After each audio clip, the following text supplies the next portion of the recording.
Hey everyone, welcome to my channel. स्वागत है आप सभी का आपके अपने YouTube channel the study channel में। कैसे हैं आप सभी? आई होप अच्छे होंगे। तो अभी मैंने कल एक वीडियो मैं लेकर आई थी आप सभी के लिए, और उसके पहले भी तो सारे वीडियो आई होप आपने देखा होगा, और क्वेश्चन भी बहुत अच्छे अच्छे थे। और आज की भी वीडियो में आपको वैसे ही इंपॉर्टेंट क्वेश्चन देखने को मिलेंगे। तो वीडियो को एंड तक ज़रूर देखिए और कमेंट करके ज़रूर बताइए कि आपको क्वेश्चन कैसे लग रहे हैं और आपको और किस टाइप के, किस चैप्टर से, किस टॉपिक से क्वेश्चन की रिक्वायरमेंट है। अगर आप वो चीज़ें बताएंगे मुझे तो मैं उस पर ज़रूर क्वेश्चन लेकर के आऊँगी। तो प्लीज़ आप लोग ज़रूर कमेंट करिए कि आपको क्वेश्चन कैसा लग रहा है और आपको और किस टॉपिक से क्वेश्चन की रिक्वायरमेंट है, क्योंकि अलग अलग टॉपिक है सीडीपी में। तो आपको और किस किस टॉपिक से चाहिए क्वेश्चन आप उसको बता सकते हैं। अगर आप बताते हैं तो मैं उस पर पूरी कोशिश करूँगी अपनी कि मैं उस टॉपिक पे क्वेश्चन ज़रूर लेकर आऊँ आप सभी के लिए।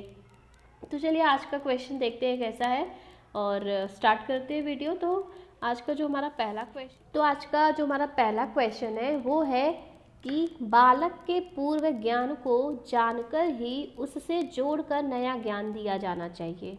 बालक के पूर्व ज्ञान को जानकर ही उसको आई थिंक होना चाहिए, उसको हाँ उससे जोड़कर नया ज्ञान दिया जाना चाहिए। तो बालक के पूर्व ज्ञान का आप कैसे पता लगाएंगे? बालक के पूर्व ज्ञान का कैसे पता लगाएं?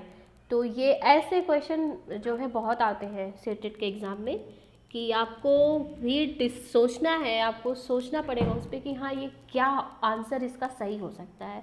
तो इसके लिए जो सही आंसर होगा वो आपके हिसाब से क्या होना चाहिए कि उनके माँ बाप से पूछकर कि बच्चा कैसा है, कितना पढ़ने में तेज है, या फिर उसको कितनी ज्ञान है, आप उनके माँ बाप से पूछेंगे, या फिर उनके साथ बात करके, उनसे प्रश्न पूछकर, या मनोविज्ञान की पुस्तकें पढ़कर। तो इसका सही आंसर जो होगा वो होगा उनसे प्रश्न पूछकर। जब आप बच्चे से प्रश्न पूछेंगे और फिर आपको वो बच्चा सही सही आंसर देगा तो आपको लगेगा कि हाँ बच्चा जो है अब इस कक्षा में उसका एडमिशन हो सकता है, या फिर उसकी नॉलेज की जो नॉलेज का लेवल है वो कितना है, कैसे है। तो आप प्रश्न पूछकर इस चीज़ का आप पता लगा सकते हैं कि बालक को ज्ञान कितना है, उसके पूर्व ज्ञान से आप पता लगा सकते हैं। तो इसका सही आंसर यही होगा कि उनसे प्रश्न पूछकर। अगला है कि स्पीयरमैन का बुद्धि संबंधी सिद्धांत कहलाता है। स्पीयरमैन का जो बुद्धि संबंधी सिद्धांत है वो क्या कहलाता है? समूह कारक, त्रिआयामी, द्विकारक, या फिर प्रतिदर्श। इसका सही आंसर हो जाएगा ऑप्शन नंबर 3, द्विकारक सिद्धांत। स्पीयरमैन का बुद्धि संबंधी सिद्धांत जो है द्विकारक सिद्धांत कहलाता है। नेक्स्ट है कि प्रोग्रेसिव मैट्रिक्स बुद्धि परीक्षण का निर्माण किया था किसने? प्रोग्रेसिव मैट्रिक्स बुद्धि परीक्षण का निर्माण किसने किया था? कोहलबर्ग ने, सेग्विन ने, रेवन ने, जोशी ने। तो इसका जो सही आंसर होगा वो होगा ऑप्शन नंबर 3, रेवन ने। रेवन ने किया था प्रोग्रेसिव मैट्रिक्स बुद्धि परीक्षण का निर्माण। नेक्स्ट है कि अंतर्भूत अभिप्रेरणा का आशय है कि छात्र पुरस्कार पाने की इच्छा से कठिन परिश्रम करता है, दंड से बचने के लिए नित्य पाठशाला आता है, अध्यापक के डर से गृह कार्य पूरा करता है, या ज्ञान की वृद्धि के लिए लगन से पढ़ाई करता है।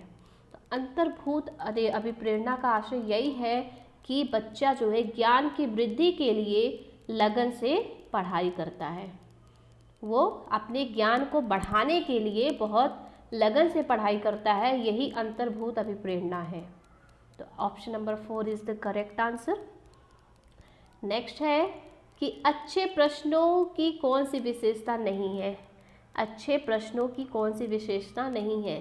स्पष्टता, निश्चितता नहीं होना, विशिष्टता, स्वदेशीयता। तो इसका जो सही आंसर हो जाएगा होगा ऑप्शन नंबर 2। अच्छे प्रश्नों की कौन सी विशेषता नहीं है? तो ऑप्शन नंबर 2, निश्चितता नहीं होना, ये जो है इसकी विशेषता नहीं है। नेक्स्ट है कि बिनेट साइमन बुद्धि परीक्षण है। बिनेट साइमन बुद्धि परीक्षण क्या है? वैयक्तिक शाब्दिक प्रकार का, वैयक्तिक अशाब्दिक प्रकार का, सामूहिक शाब्दिक प्रकार का, उपयुक्त में से किसी प्रकार का नहीं। तो बिनेट साइमन बुद्धि परीक्षण है वैयक्तिक शाब्दिक प्रकार का परीक्षण। ऑप्शन नंबर 1 बिल्कुल सही आंसर है इसका। नेक्स्ट है कि बुद्धि वही है जिसका बुद्धि परीक्षण मापन करते हैं, यह कथन है।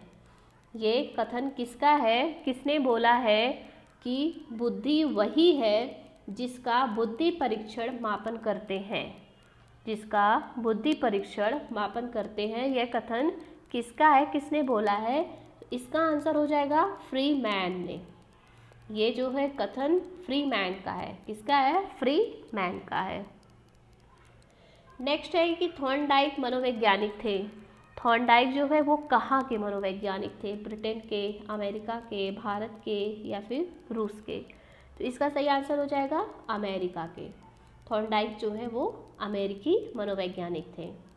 नेक्स्ट है कि वाक्य संरचना, अंक गणना, शब्दावली तथा दिशा निर्देशों का अनुपात किस प्रकार के परीक्षण के अंग है?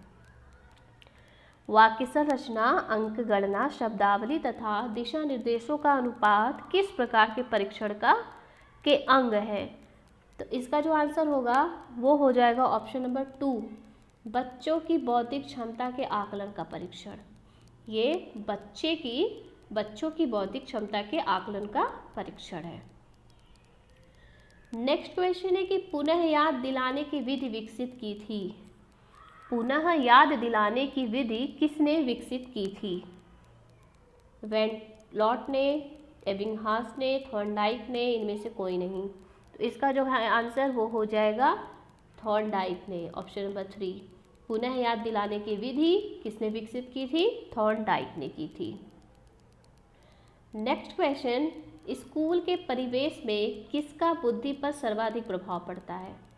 स्कूल के परिवेश में किसका बुद्धि पर सर्वाधिक प्रभाव पड़ता है?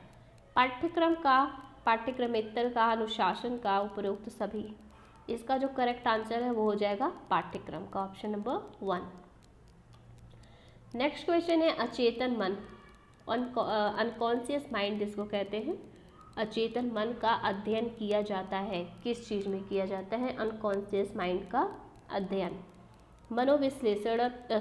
मनोविश्लेषण विधियों द्वारा, अंतरंग विधियों द्वारा, बहिरंग विधियों द्वारा, निरीक्षण द्वारा।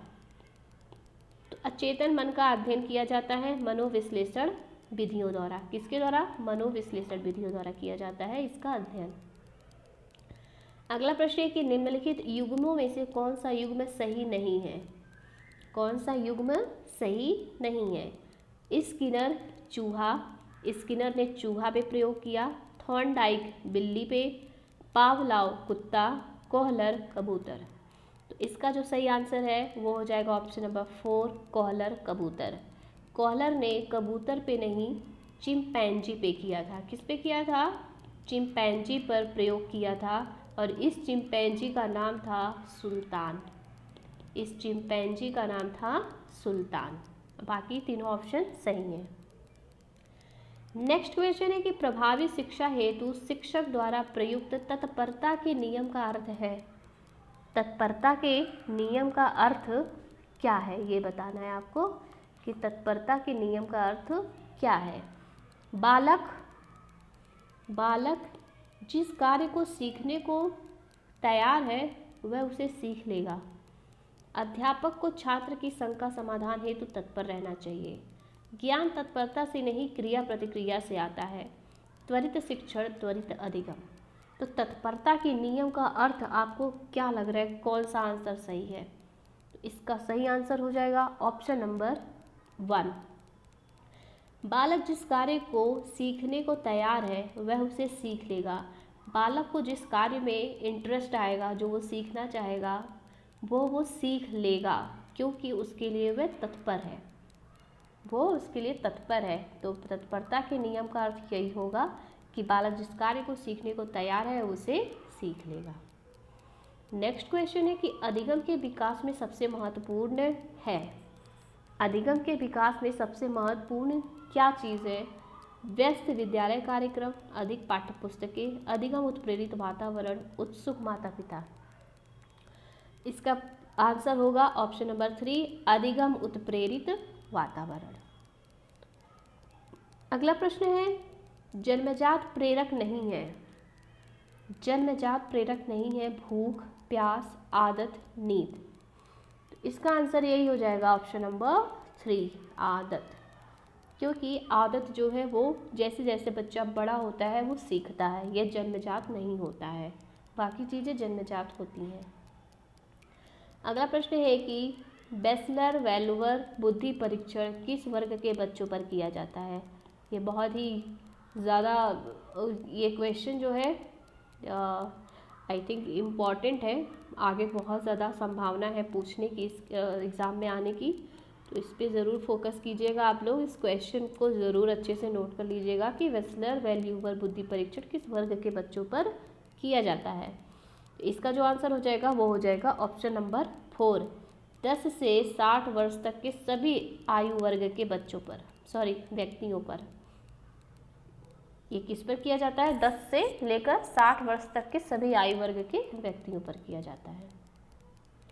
अगला प्रश्न है कि शिक्षा की पाठ्यचर्या बदलती रहनी आवश्यक है, क्योंकि शिक्षा की पाठ्यचर्या क्यों बदलती रहनी चाहिए, क्यों आवश्यक है इस चीज़ की? समाज में शिक्षा को इसके लिए विवश करता है, समाज की आवश्यकताएं बदलती रहती हैं, इससे समाज में परिवर्तन आता है, पाठ्यचर्या सामाजिक निर्देश का पालन करती है। तो इसका जो सही आंसर हो जाएगा कि शिक्षा की पाठ्यचर्या बदलती रहनी आवश्यक है, क्योंकि समाज की आवश्यकताएं बदलती रहती हैं। समाज की आवश्यकताएं बदलती रहती हैं, इस कारण से शिक्षा की पाठ्यचर्या जो है बदलना आवश्यक होता है। अगला प्रश्न है कि शिक्षण की आगमन विधि बढ़ती है। शिक्षण की आगमन विधि बढ़ती है, कैसे बढ़ती है? स्थूल से सूक्ष्म की ओर, प्रत्यक्ष से प्रमाण की ओर, विशिष्ट से सामान्य की ओर, उपरोक्त सभी। तो इसका आंसर हो जाएगा ऑप्शन नंबर 4, उपरोक्त सभी। और आज का लास्ट क्वेश्चन है कि अधिगम की सबसे अच्छी विधि मानी जाती है। अधिगम की जो सबसे अच्छी विधि है वो किसे मानी जाती है? अज्ञात से ज्ञात की ओर, अज्ञात से अज्ञात की ओर, ज्ञात से अज्ञात की ओर, ज्ञात से ज्ञात की ओर। इसका जो सही आंसर है वो हो जाएगा ऑप्शन नंबर 2, ऑप्शन नंबर 3। इसका सही आंसर हो जाएगा ऑप्शन नंबर 3, ज्ञात से अज्ञात की ओर।